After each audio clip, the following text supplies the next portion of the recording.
उस समय शंकराचार्य उसी शक्ति का नाम विमला है। जो ब्रह्म अपनी ओर से शक्ति को उत्सुक दे देते हैं, तब उस समय अति शक्तिमत ब्रह्म अपनी शक्ति को अतिशय का प्रदान कर देते हैं। तो अतिशय का प्राप्त उसी शक्ति का नाम विमला है।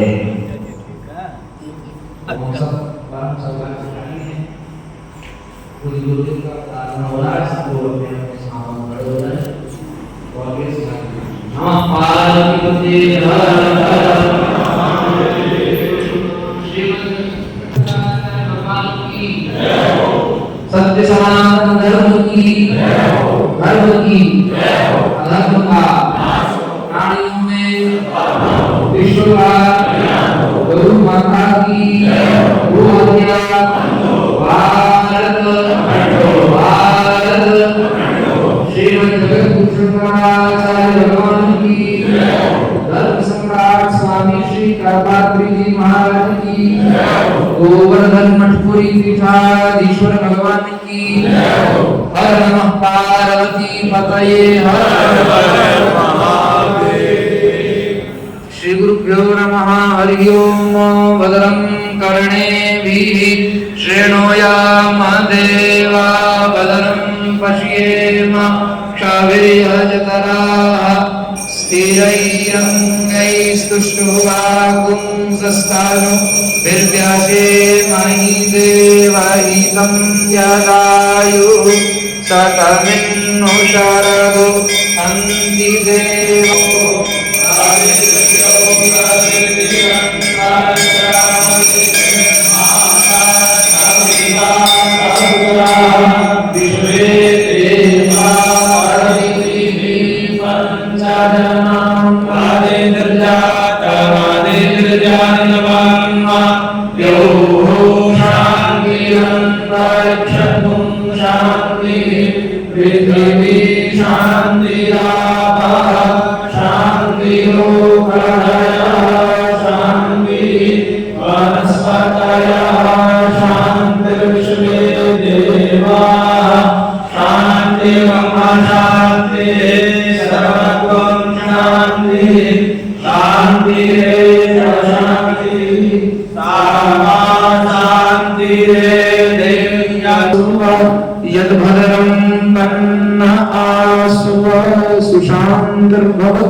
श्रीमद् जगत शंकराचार्य भगवान की जय हो, धर्म सम्राट स्वामी श्री करपात्री जी महाराज की जय हो, गोवर्धन मठपुरी पीठाधीश्वर श्रीमद् जगत गुरु शंकराचार्य भगवान की जय हो, भगवती विमला देवी की जय हो, भगवती कमला देवी की जय हो, हर नमः पार्वती पतये हर हर महादेव।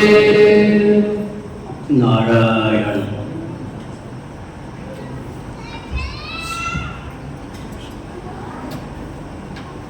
धर्मस्य गयो भूयात् धर्मस्य पराजय भूयात् प्राणिषु सद्भावो विश्वस्यास्य शिवं सदा। गवां वै मन्त्रमूर्तीनां पुनर्भूयात् जयो जय। कलंको गोवधोद्भूतः प्रभो राष्ट्रादपैथुनः। भूयात् भारतमस्माकमखण्डं धर्ममण्डितं स्वामिनां करपत्राणां वर्धतां धर्मसंहतिं। परमानंद समुद्रोल्लास निवासैकपूर्णिमा ज्योत्स्ने श्रीमत्करपात्र चरण सरसिंह पादुके वन्दे। नामापिते च मधुरं मधुरं स्वरूपम् कर्मापिते च मधुरं मधुरा स्मृतिश्च। बुद्धिं प्रबोधय च परमां परिभावयामि। कोमलं कूजयन् वेणुं श्यामलोऽयं कुमारकः वेदवेद्यं परं ब्रह्म भासतां हृदये मम। कूजन्तं राम रामेति मधुरं मधुराक्षरम् आरुह्य कविताशाखां वन्दे वाल्मीकिकोकिलं। निगमकल्पतरोर्गलितं फलं शुकमुखादमृतद्रवसंयुतं पिबत भागवतं रसमालयं। मुहुर्हो रसिका भुवि भावुकाः ರಣಾದಪಿ ಸುನೀತೇನ ತರೋರಪಿ ಸಹಿತುನಾ ಅಮಾನಿನ ಮಾನದೇನ ಕೀರ್ತನೀಯ ಸದಾ ಹರಿ ನಾರಾಯಣಾಖಿಲ ಗುರೋ ಭಗವನ್ ನಮಸ್ತೆ ಶಿವಾಯ ನಮಃ ಶಿವಲಿಂಗಾಯ ನಮಃ ತನ್ಮೇ ಮನಃ ಶಿವಸಂಕಲ್ಪಮಸ್ತು ಸರ್ವೇ ಭವಂತು ಸುಖಿನಃ. ಶ್ರೀರಾಮ ಜಯ ರಾಮ ಜಯ ಜಯ ರಾಮ ಶ್ರೀರಾಮ ಜಯ ರಾಮ ಜಯ ಜಯ ರಾಮ ಶ್ರೀರಾಮ ಜಯ ರಾಮ ಜಯ ಜಯ ರಾಮ ಶ್ರೀರಾಮ ಜಯ ರಾಮ ಜಯ ಜಯ ರಾಮ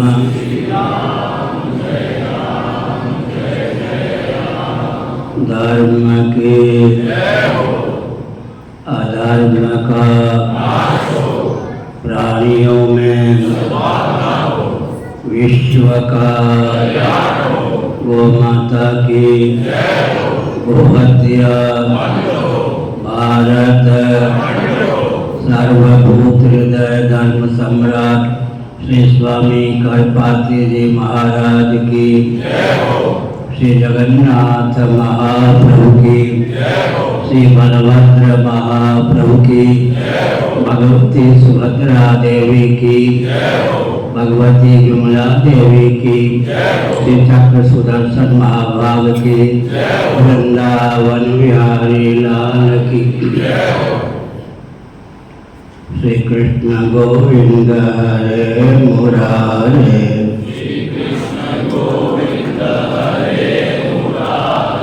हे नाथ नारायण वासुदेव,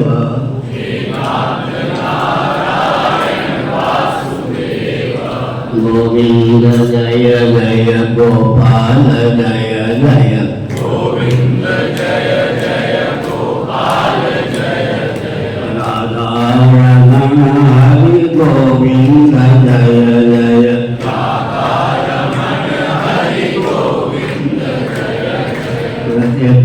एक आतुर की सलाम।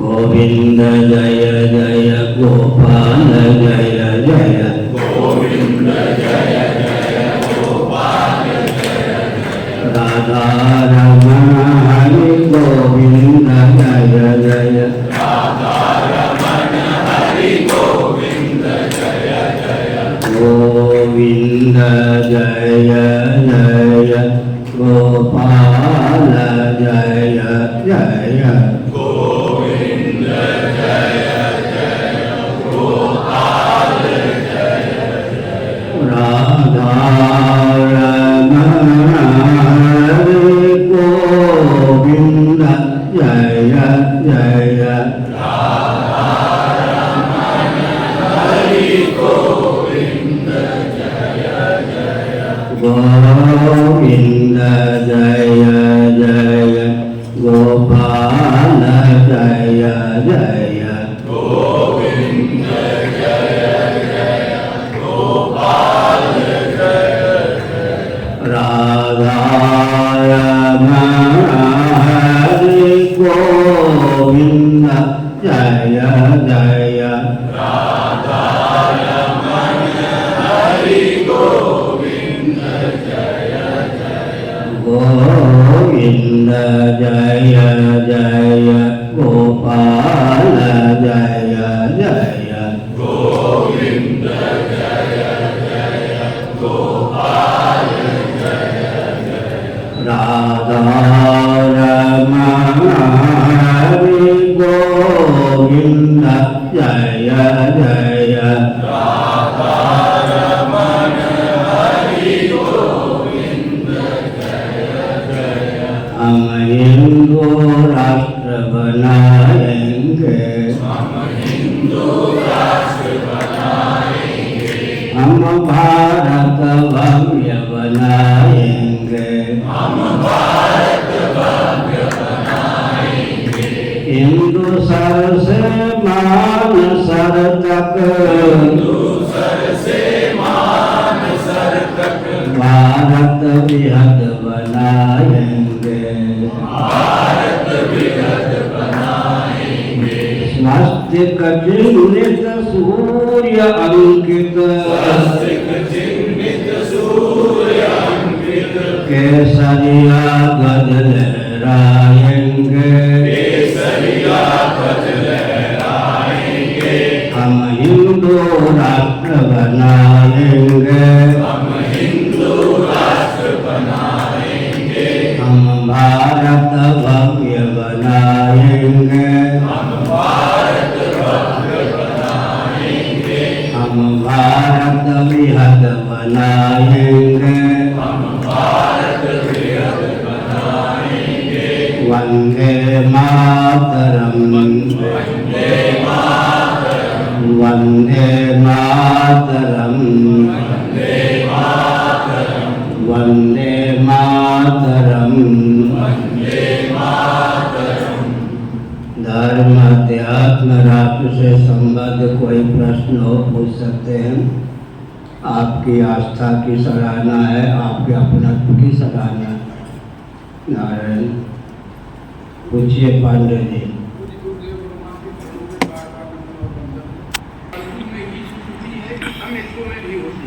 क्या करें? अर्चा विग्रह की पूजा कलयुग में ही शुरू हुई कि अन्य युगों में भी होती थी? क्या? अर्चा विग्रह का पूजन हाँ, कली में शुरू हुआ या आरंभ से? आरंभ को लेकर काल का निरूपण होता है। स्थिति तो अनादिकाल से ही।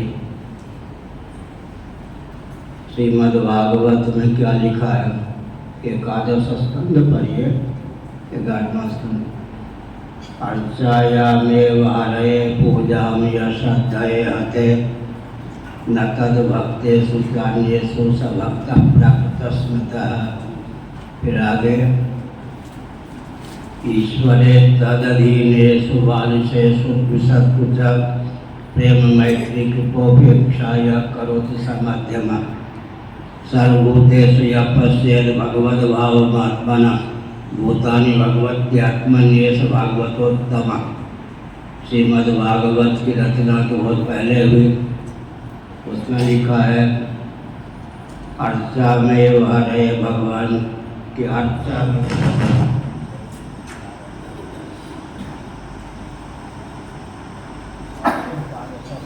आत्मरति की निवृत्ति का द्योतक है आत्मन्येवात्मना तुच्छ। आत्मरति शब्द भी जो गीता में है, यह तो आत्मरति अनात्मरति की निवृत्ति का द्योतक है। ऐसे शब्द होते हैं सुनने पर कुछ और अर्थ देते हैं, मनन करने पर उनका अर्थ बिल्कुल विलक्षण होता है। इसलिए गुरु परंपरा से ही उन शब्दों के अर्थ को हम समझ सकते हैं। जैसे कि आत्म साक्षात्कार,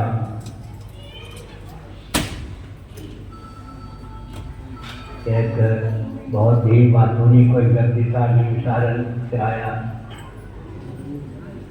उन दिनों में वृंदावन में उड़ियाबाजी क्या रहता था। मेरे पास आ गया, आपको आत्म साक्षात्कार हुआ? हमने कहा कहाँ से आए? निमिषारण करने का समझ ही लिया। हमने उसका मुँह बंद करने के लिए कहा किसी को अब तक हुआ हो तो मुझे भी हो जाए। किसी को नहीं हुआ आत्म साक्षात्कार, किसी को नहीं हुआ। क्या बात करते हैं? ठीक कहते हैं। आत्मा का साक्षात्कार स्वयमेवात्मनात्मानं वेत्तम पुरुषोत्तम। यत्वात्मरत्देवस्य आत्मन्येवात्मना तुष्टा, गुरुगम्य विद्या। किसी को आत्म साक्षात्कार हुआ ही नहीं। हमने कहा आत्मा का साक्षात्कार अनात्मा को होगा या आत्मा? अनात्मा तो आत्म साक्षात्कार करने से अनात्म जो वस्तु है उसको आत्म साक्षात्कार क्या होगा? आत्मा तो आत्मा ही है, स्वयं ही विषय पर ही विषय कैसे बनेगा? इसलिए आत्म साक्षात्कार, आत्मरति, ये सब शब्द ऐसे हैं जो सुनने पर जैसा अर्थ मालूम पड़ता है वैसा अर्थ नहीं है। जिनको गुरु परंपरा से शास्त्रों का अध्ययन नहीं है वो समझते होंगे कि आत्म साक्षात्कार होता होगा, आत्मरति होती होगी। अगर संभव नहीं है तो शब्दों का प्रयोग क्यों किया गया? शब्द का प्रयोग तो ठीक है, लेकिन अर्थ तो फिर शास्त्रीय परंपरा से ही करने पर लगता है। आगे बस हो गया। अरे हमको ये कहिए तो हमको आपका हाथ खा रहा है बचपन से संस्कार बस हो गए भाई, चेक मत करो। आगे और कोई? हाँ पूछिए, ये तो पुराने हैं। भगवान शिव जी की जो हम पूजा करते हैं, मंदिर में शिवलिंग जो स्थापित होते हैं, तो अर्चा जब करते हैं पूजन, दूध भी चढ़ाते हैं, दही चढ़ाते हैं, शहद इत्यादि भी चढ़ाते हैं और स्पर्श भी करते हैं, तो इसमें क्या विधि निषेध किया है? स्पर्श भी कर सकते हैं कौन? पुजारी को उपयोग हैं। हाँ फिर बस तो हम क्या कर रहे थे? वहाँ रोकने का दंड डाले थे।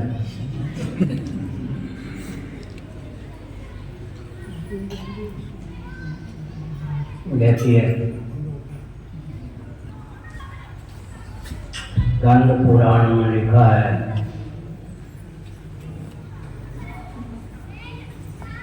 शास्त्रीय विधा से ही लिंग में या प्रतिमा में भगवत तेज का सन्निवेश होता है, भगवत तेज की अभिव्यक्ति होती है। विधिवत अधिकृत व्यक्ति के द्वारा पूजन होने पर भगवत तेज लिंग में या प्रतिमा में विद्यमान रहता है, अन्यथा तेज का तिरोधान हो जाता है। फिर उस लिंग में या प्रतिमा में भूत प्रेत पिशाच डाकनी शाकनी आदि मारक तत्वों का मालिका शक्ति का प्रवेश हो जाता है। वह प्रवेश चारों ओर विकलम्बता देता है। इसलिए आजकल हम एक वाक्य कहते हैं, किसी और पर नहीं अपने ऊपर कृपा करने की भावना से अगर आपको फल चाहिए शास्त्र सम्मत, तो शास्त्र सम्मत विधि निषेध का पालन भी कीजिए। आजकल बवाल यह है, फल चाहिए शास्त्र सम्मत और विधि निषेध मानेंगे नहीं, इसका बुरा होगा, अपने को बुरा होगा। यातायात के जो लौकिक नियम हैं, क्षेत्रीय संस्थान या शासन तंत्र के द्वारा निर्धारित हैं, उनका हम पालन करेंगे तो गंतव्य तक पहुँचेंगे। फिर शास्त्र सम्मत फल चाहिए तो शास्त्र सम्मत विधि निषेध का अनुपालन भी अपने ऊपर कृपा करके करिए। वहाँ अगर विधि उड़ाएंगे विधि निषेध की, दूसरे का जो बुरा होगा सबसे पहले घंटादार आपका ही हो जाएगा। इसलिए फल चाहिए शास्त्र सम्मत, अपने ऊपर कृपा करके विधि निषेध का भी पालन कीजिए। अगर संविधान है तो संविधान का विधि निषेध ही तो है। संविधान की संरचना में विधि निषेध दोनों घटक सिद्ध हैं, एक के द्वारा ही तो संविधान बन ही नहीं सकता है। हमारे यहाँ तो आदि शंकराचार्य के चिन्मय का तमलोक है, अर्धनारीश्वर शिवलिंग भगवान प्रतिष्ठित है। मैं तो ब्राह्मण कुल का हूँ, सन्यासी हूँ, धन्य स्वामी हूँ, शंकराचार्य हूँ। मैं मठ में जो प्रतिष्ठित शिवलिंग है उनका पूजन करूँ, अधिकृत हूँ, कौन मना करेगा। लेकिन मैं भी पत्र पुष्प निवेदित करता हूँ, तो जिनको मठ की ओर से पुजारी नियुक्त किया गया उन्हीं के माध्यम भगवान शंकराचार्य के द्वारा प्रतिष्ठित गोवर्धन नाथ जी निष्पक्ष का वो कौन मना करेगा। मैं अधिकृत हूँ, लेकिन मैं दर्शन करता हूँ, पत्र पुष्प इत्यादि पुजारी के माध्यम से ही ध्यान करता हूँ। मर्यादा का पालन करने पर अपना ही भला होता है, मर्यादा का उल्लंघन करने पर मर्यादा को टूटती अपना घंटादार होता है। आगे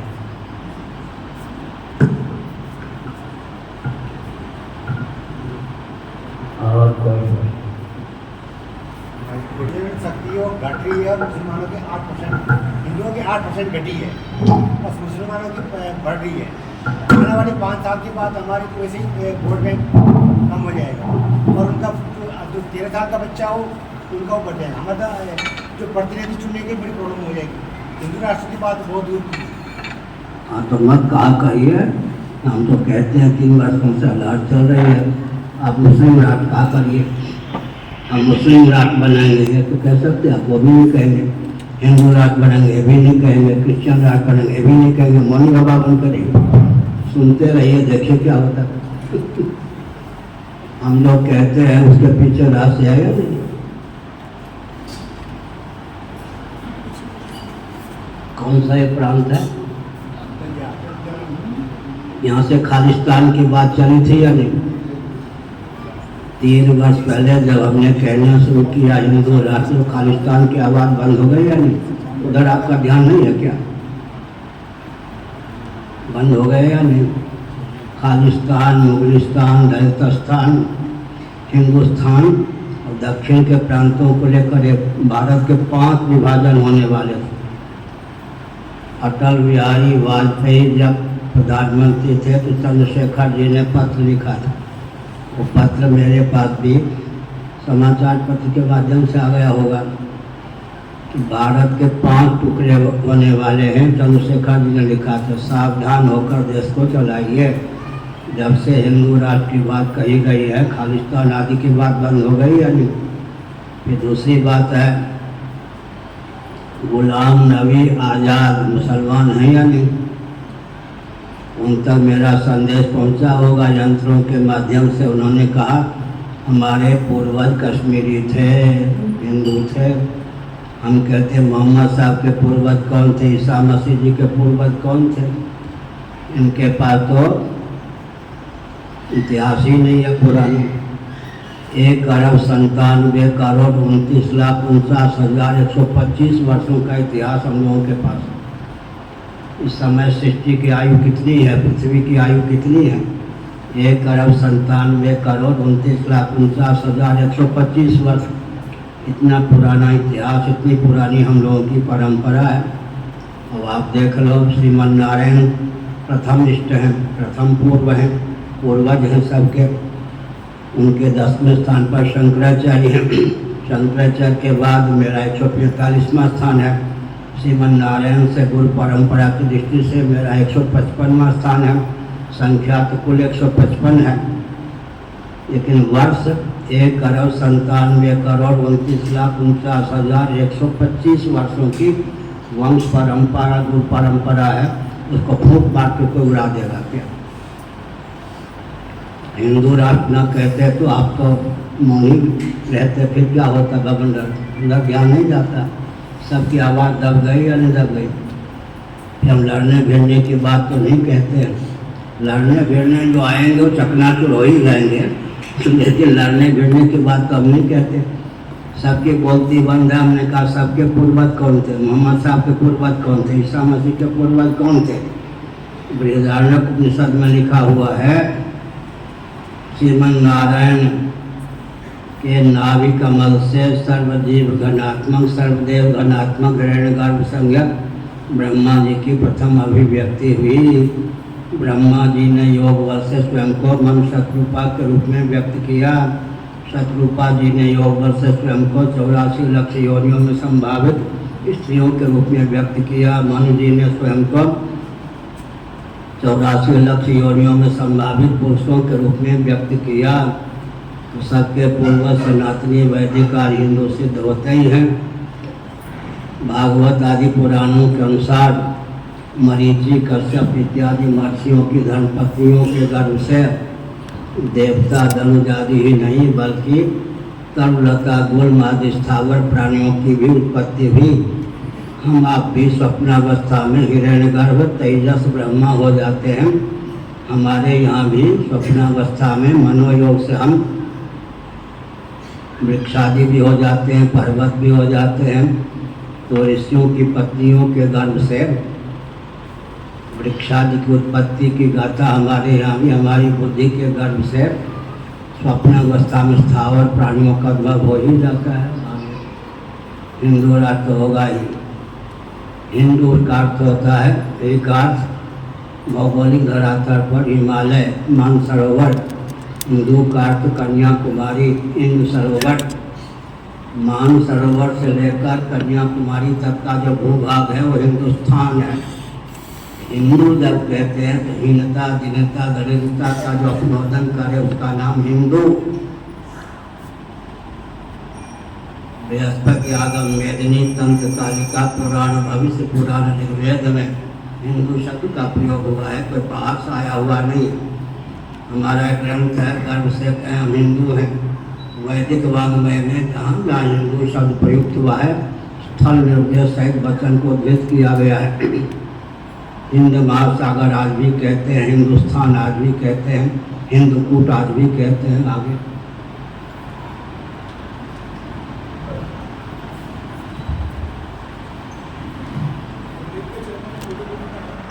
और जनसंख्या बढ़ रही है तो आप लोग क्या कर रहे हैं, क्यों बढ़ रहे हैं? हम दो हमारे दो, यही ना। गर्भपात परिवार नियोजन। दूसरी बात है कि किसी की निंदा में तात्पर्य नहीं है। एक शेर दहाड़ देता है तो 1000 सियार के की बोलती बंद हो जाती। जनसंख्या के आधार पर ही कोई राज्य करेगा, संभव नहीं। बाहुबल भी चाहिए, बुद्धि का वैभव भी चाहिए। दूसरी बात है कि शिक्षा रक्षा अर्थ और सेवा के प्रकल्प सदा संतुलित रहें, मातृशक्ति का शील सुरक्षित रहे, बिना परिवार नियोजन गर्भपात के जनसंख्या सुरक्षित रहे, सबकी जीविका जन से सुरक्षित रहे, सबका जीवन दुर्व्यसन मुक्त हो। इसकी विधाता सनातन वर्णाश्रम के अतिरिक्त कुछ है ही नहीं। ब्राह्मण 4 आश्रमों में अधिकृत, क्षत्रिय संन्यासात्रिक 3 आश्रमों में अधिकृत, वैश्य वानप्रस्थ और संन्यास के अतिरिक्त 2 आश्रमों में अधिकृत, शूद्र गृहस्थाश्रम में अधिकृत। तो शिक्षा रक्षा अर्थ और सेवा के प्रकल्प संतुलित रखने के लिए जो वर्णाश्रम व्यवस्था है उसके अतिरिक्त और कोई व्यवस्था संभव ही नहीं। मातृशक्ति का शील भी सुरक्षित, जनसंख्या भी सुरक्षित। सनातन वर्णाश्रम व्यवस्था के प्रति जो आक्रोश उत्पन्न किया गया षड्यंत्रकारियों के द्वारा, इनकी निंदा की गई, उसी से पतन हुआ है। इतिहास कहता है एक महावीर, एक गौतम बुद्ध, ये दोनों क्षत्रिय कुमार के युवक थे। इन युवराजों ने बौद्ध सिद्धांत को, जैन सिद्धांत को स्वीकार किया, तभी से क्षात्र धर्म दुर्बल हो गए। अशोक ने कालांतर में, लेकिन पहले महावीर और गौतम बुद्ध ने जैन और बौद्ध सिद्धांत को स्वीकार किया क्षत्रिय होकर के। ये दोनों क्षत्रिय युवराज अगर शास्त्र के द्वारा असमर्थित अहिंसा के पक्षधर न होते तो देश की दशा बिगड़ती नहीं। एक मिनट, आप खर्राटे लेकर सो रहे हो, मच्छर काटने आ गए। बुद्धि तो सोई होती है, परंतु यह हाथ अपने आप पहुँच जाता है। मच्छर चपेट में आ गए तो कतुमा निकल जाता है। भागने में समर्थ हो गए तो ऐसे ऐसे खुजला ही लेते हैं। ये बुद्धि के सो जाने पर भी हाथ काम करता है या नहीं? यह क्षत्रिय धर्म है, क्षात्र धर्म है। क्या वहाँ बुद्धिपूर्वक आदेश हो सकता है? क्या बुद्धि सो गई, बुद्धि के सो जाने पर भी परंपरा प्राप्त संस्कार संवेद भुजदंड अपने आप अपना दायित्व निर्वाह करने के लिए ला जाता, कर जाता। हो गया ना? परंपरा प्राप्त संस्कार संवेद भुजदंड आगे। गुरुदेव के चरण। गुरुदेव, एक जीव का जीवन कितने हद तक पूर्व निर्धारित होता है? क्या कहते हैं? जीव का जीवन कितने हद तक पूर्व निर्धारित होता है गुरुदेव? जीता जीवन कितने हैं? जीव का जीवन, जीव का जीवन पूर्व कर्मों पर बैठिए। तरुलता गुल्म इत्यादि जो स्थावर प्राणी हैं ये सर्वथा प्रारब्ध पर निर्भर करते हैं। प्रारब्ध का अर्थ क्या होता है? पूर्व जन्मों में जीव के द्वारा कर्तृत्व भोक्तृत्व बुद्धि पूर्वक अनुष्ठित कर्म सच्चिदानंद स्वरूप सर्वेश्वर की प्रेरणा से जितने अंश में फलीभूत होता है उतने अंश का नाम प्रारब्ध है। तरुलता गुण इत्यादि स्थावर प्राणी सर्वथा प्रारब्ध के अधीन हैं। चींटी चिड़िए इत्यादि जो जंगम प्राणी हैं, चलने फिरने उड़ने में समर्थ हैं, ये पौरुष के द्वारा भी शीत उष्ण वर्षा से अपने को बचाने का प्रयास करते हैं, समर्थ होते हैं। मनुष्य तो जंगम प्राणियों में श्रेष्ठ है। मनुष्य सर्वथा प्रारब्ध के अधीन हो तो लौकिक वैदिक विधि निषेध की प्राप्ति मनुष्यों को बिल्कुल न हो। लौकिक वैदिक विधि निषेध की प्राप्ति सिद्ध करती है कि मनुष्य सर्वथा प्रारब्ध के अधीन नहीं है। प्रारब्ध को नया बल प्राप्त नहीं होता, पौरुष को नया बल प्राप्त होता है। प्रारब्ध कहीं अनुकूल हो, पौरुष भी तदनुकूल हो तो सोने में सुगंध, कहीं प्रारब्ध प्रतिकूल भी हो, पौरुष अगर जबरदस्त हो, बलवान हो तो प्रारब्ध को तिरोहित करने में वैसे समर्थ हो जाता है जैसे कि प्रचंड मार्तंड मंडल का उदय हो तो भी तारे नष्ट नहीं होते, पर तारे अपना प्रभाव नहीं दिखा पाते, दर्शन भी नहीं दे पाते। वैसे ही प्रचंड पौरुष के सामने दुर्बल प्रारब्ध मंद हो जाते हैं, शांत हो जाते हैं, प्रभावशाली नहीं होते। अत्यंत बलवान प्रारब्ध हो समाज को तोड़ के भी फल दे देते हैं। रस्सा कसी की बात आगे। अच्छा प्रभु की और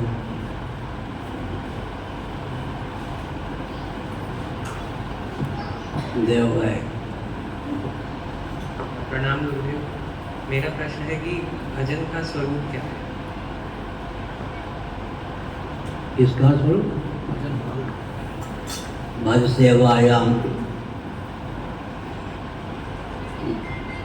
भजनम भक्ति। सेवा, भगवान की सेवा का नाम भजन है। भगवान के नाम के जप का नाम भजन है। भगवान के रूप के ध्यान का नाम भजन है। भगवान की लीला के चिंतन का नाम भजन है। भगवत धाम हृदय को मानकर जहाँ जहाँ भगवान की विशेष अभिव्यक्ति कला है उन तीर्थों में रहना, वो भी धाम में भगवान धाम में निवास करना भी भजन है। इस प्रकार भगवान को आत्मी समझकर उनका सेवन भजन है। भगवान को साक्षात आत्मा समझकर उनका चिंतन भी भजन है।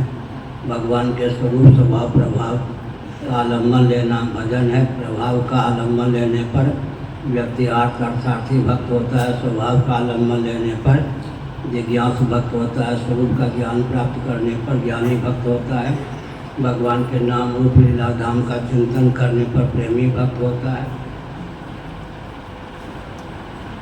आगे धर्म न अर्थ न काम रुचि गति न चाहो निर्वाण जन्म जन्म रति राम पद।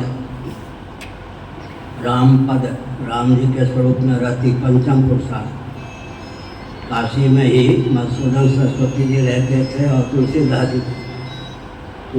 जी पर मधुसूदन सरस्वती जी का मधुसूदन सरस्वती पर तुलसीदास जी का प्रभाव है, इसीलिए पंचम पुरुषार्थ का वर्णन किया। ज्ञानी च भक्त और सभा में मधुसूदन सरस्वती जी ने चकार से पंचम पुरुषार्थ को लिया। तुलसीदास जी ने यहाँ धर्म न अर्थ न काम रुचि गति न चाहो निर्वाण जन्म जन्म रति राम पद पंचम पुरुषार्थ का वर्णन किया। अच्छा ठीक है, देहरादून वाले जम्मू वाले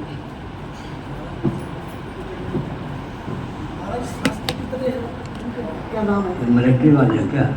पुलिस वाले? हाँ पुलिस वाले। महाराज चरणों कोटि कोटि नमन।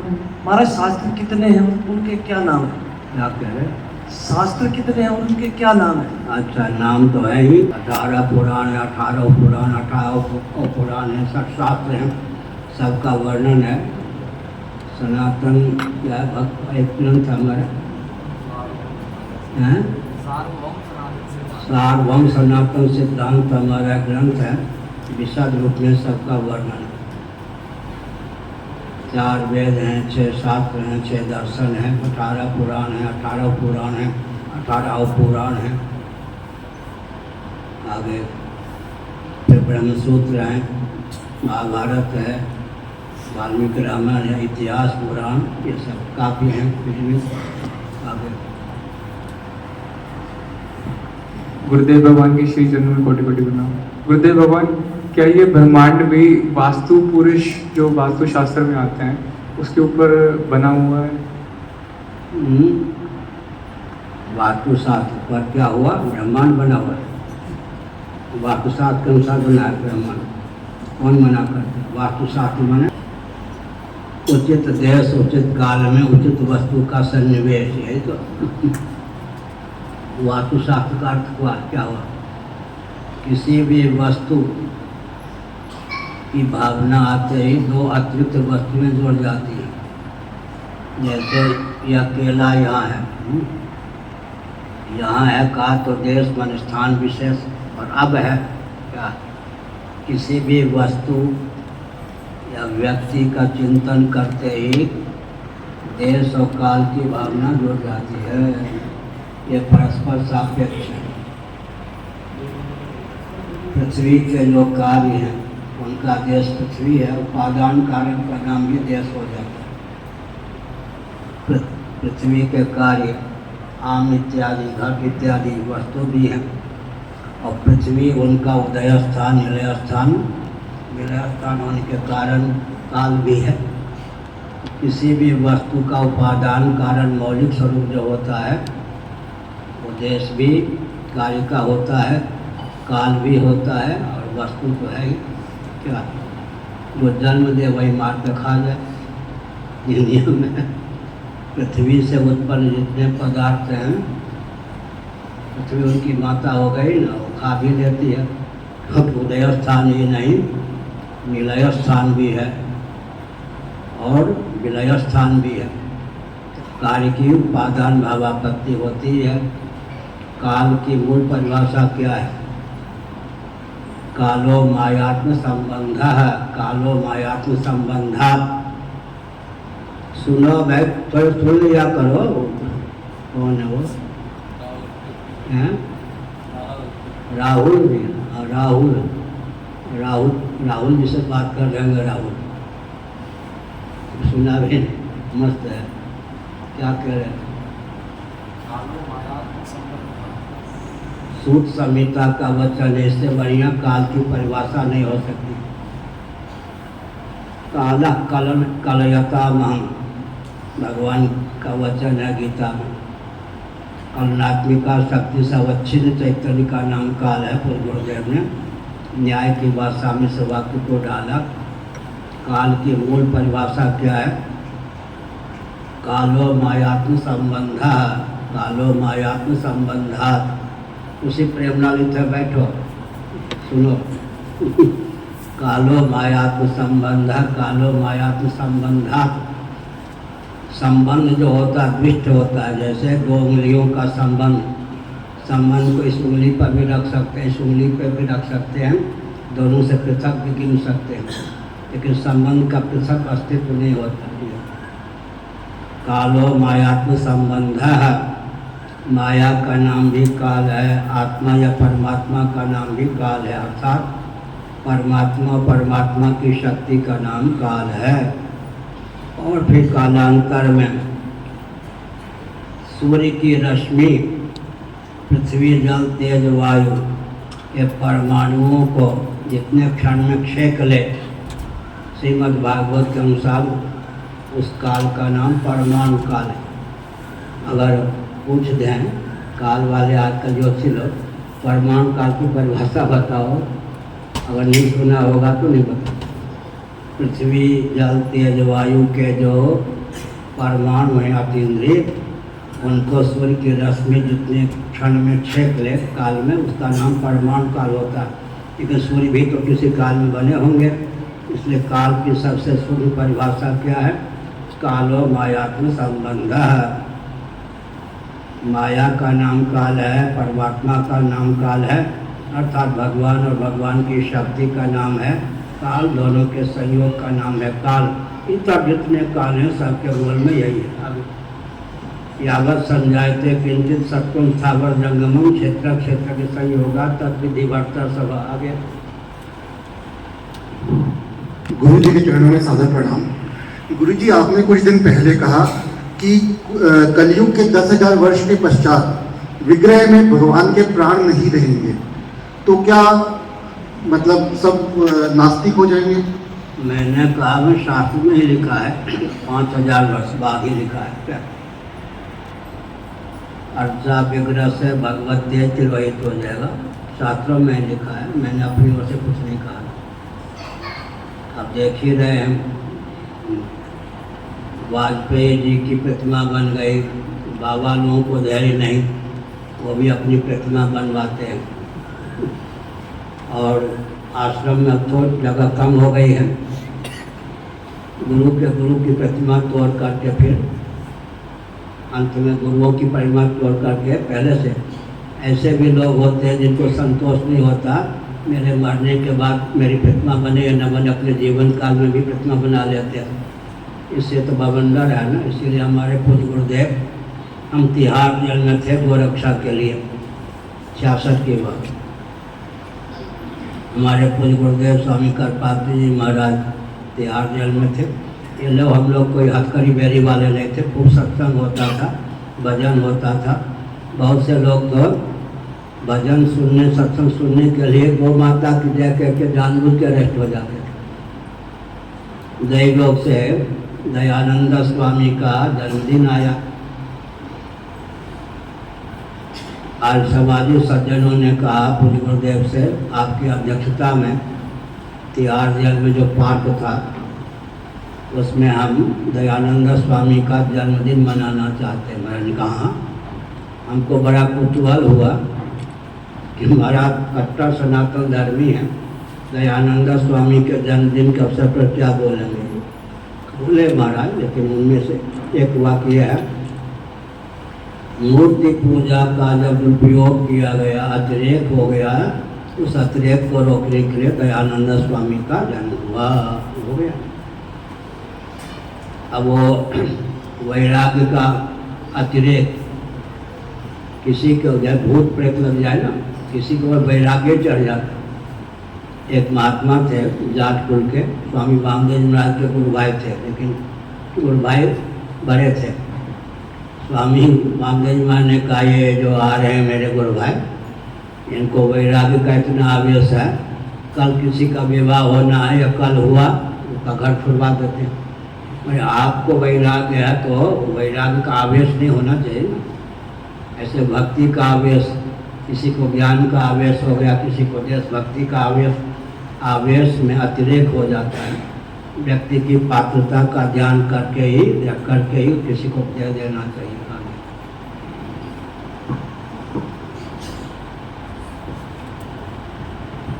प्रणाम गुरुदेव। गुरुदेव, मंत्र का जाप माला लेके ही करना चाहिए कि जितनी देर ध्यान लग जाए उतनी देर करना चाहिए? माला अवश्य, माला लामा माला का आलम्बन लेकर जप करें, चाहे नियम कम लेना चाहिए, उतना तो माला पे करें। शुद्धि की दशा में शुद्ध आसन पे बैठ कर फिर भगवान के एक होता है भगवान का मंत्र, देव का एक होता है नाम। बैठकर भी ट्रेन आदि में भी नाम ले सकते हैं, शिव शिव, राम राम, कृष्ण कृष्ण। लेकिन जो नियम ले, पवित्र दशा में आसन पर बैठकर चाहे एक माला सही माला का आलम्बन लेना चाहिए, नहीं तो फिर जप के नाम पर मन भटक जाता है। माला में वैज्ञानिकता है, मन और कर दोनों का सन्निवेश हो जाता है। इसलिए ज्ञानेंद्रिय भी है, त्वक इंद्रिय, कर्मेंद्रिय भी है, धर्मान भी है। माला से जप करने पर एकाग्रता का मार्ग प्रशस्त हो जाता है, नहीं तो जप के नाम पर मन जो है घबरा जाता है। कम नियम ले, लेकिन माला पर जप अवश्य करे। आगे पूछिए। साढ़े 15 मिनट और 16 मिनट सही। प्रणाम गुरुदेव। गुरुदेव, ध्यान क्या है और ध्यान से हम परमात्मा को प्राप्त कर सकते हैं क्या? ध्येय के चिंतन और ध्येयाकार वृत्ति का नाम है ध्यान, या ध्येयाकार वृत्ति का प्रवाह है ध्यान। यम नियम आसन प्राणायाम प्रत्याहार धारणा ध्यान समाधि धारणा इष्ट का ठीक ठीक विज्ञान होकर इष्ट के उन्मुख चित्त को कर देना धारणा है। फिर चित्त को तदाकार कर देना या चित्त वृत्ति को तदाकार कर देना, इष्टाकार मनोवृत्ति का नाम ही ध्यान हो गया। ध्येय का चिंतन और ध्येयाकार वृत्ति या ध्येयाकार वृत्ति का प्रवाह, वृत्ति प्रवाह या वृत्ति दोनों ही बात है। चरम वृत्ति शब्द का प्रयोग करते हैं लोग, शंकराचार्य ने लिखा चरम वृत्ति का अर्थ नहीं कि 1 2 3 4 5 ही पहली वृत्ति से भी काम कर सकता है। उदाहरण के लिए मैं मोटरसाइकिल आदि चलाना नहीं जानता, लेकिन लोगों को देखा है, डीजल हो पेट्रोल हो मोटरसाइकिल कभी कभी पहले पैडल में ही स्टार्ट हो जाए, कभी दूसरे में कभी तीसरे में, जिस पैडल से स्टार्ट हो जाए उसी का नाम चरम पैडल है। इसी प्रकार से ध्येयाकार वृत्ति या ध्येयाकार वृत्ति का प्रवाह का नाम ध्यान है।